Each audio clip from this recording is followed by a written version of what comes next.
Good Thursday morning to you, and as every Thursday, we're going to share some wisdom together from the book of Proverbs. And as I read the proverb I want to share with you this morning, I thought of a poem by our New England treasurer Robert Frost, maybe his best known poem called The Road Not Taken, which begins with these words: "Two roads diverged in a yellow wood."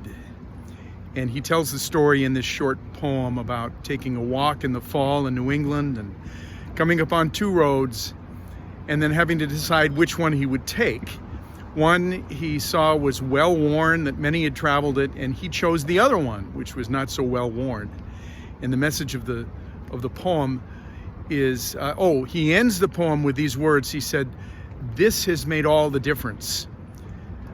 And so he talked about the choices that he had made in his life, not to follow the crowd, not to walk the well-worn path, but to choose the road less taken, the road not taken, to be independent and to follow your heart. Now, that's good advice for us in this life, to be independent, not to follow the crowd. That's good advice. But the proverb I want to share with you, Proverbs 15:24, goes beyond that to talk about living this life while focusing on the life that is to come, living this temporal life by focusing, or with a focus upon eternal life. Here's the proverb: "The path of life leads upward for the prudent, that he may turn away from Sheol beneath." And so Solomon is speaking about the upward path in this life. You know, it's good to go onward. Our theme for this year is onward and upward. It's good to go onward. It's good to get out of the bed in the morning and put your feet on the floor and put one foot in front of the other and do what God has given you to do for the day. That's a good thing. But to look at the life for which God has created us, the eternal life, is far better, and that's what Solomon is speaking about here, the upward path. And he contrasts it with Sheol. The prudent choose the upward path that he turns away from Sheol beneath.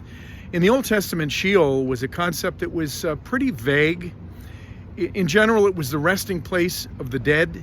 It's where everyone went when they died. And yet, in the Old Testament, if you read all of the references to Sheol, it contrasts with the promised land, the land that God had promised to Abraham and to the nation that would come from Abraham, to Israel. It would be their home, the promised land, flowing with milk and honey. And when you come to the New Testament, it's more fully explained. The promised land is heaven.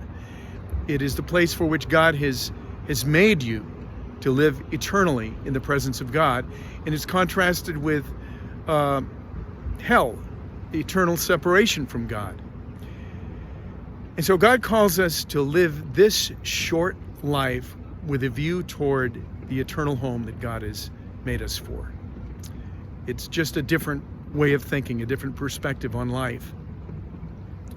When I was a young boy, when the end of school came, we would summer at a cottage on a lake that my parents then owned. And we would go up there, and on a hot summer day, we would cross the road across from our cottage to a pine forest that we just call the Pines. It was a forest that was planted by my great-great-grandfather 50 years earlier.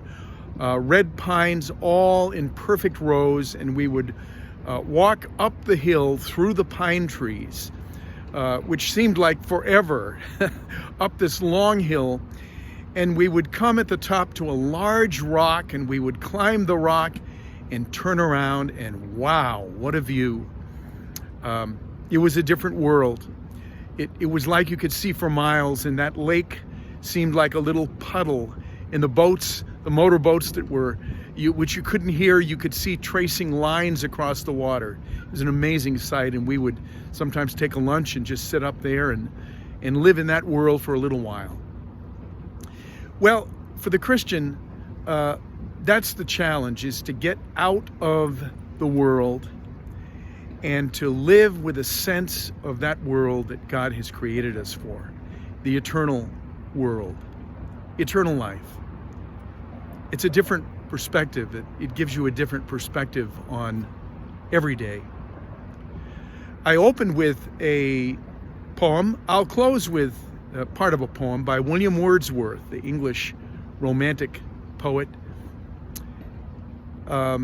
It's called "The World is Too Much With Us," and that's the first line of the poem. The world is too much with us.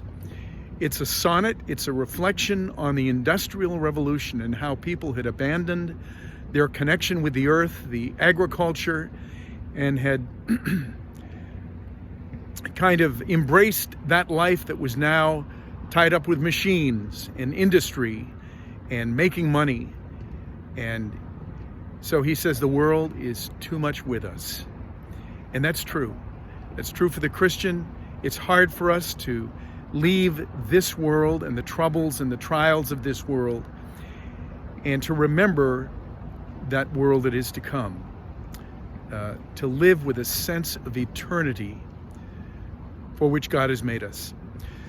So as you walk your path today, try to find some way to remind yourself of who you are, who God has made you to be, and to live your life with a sense of eternity. God bless your Thursday.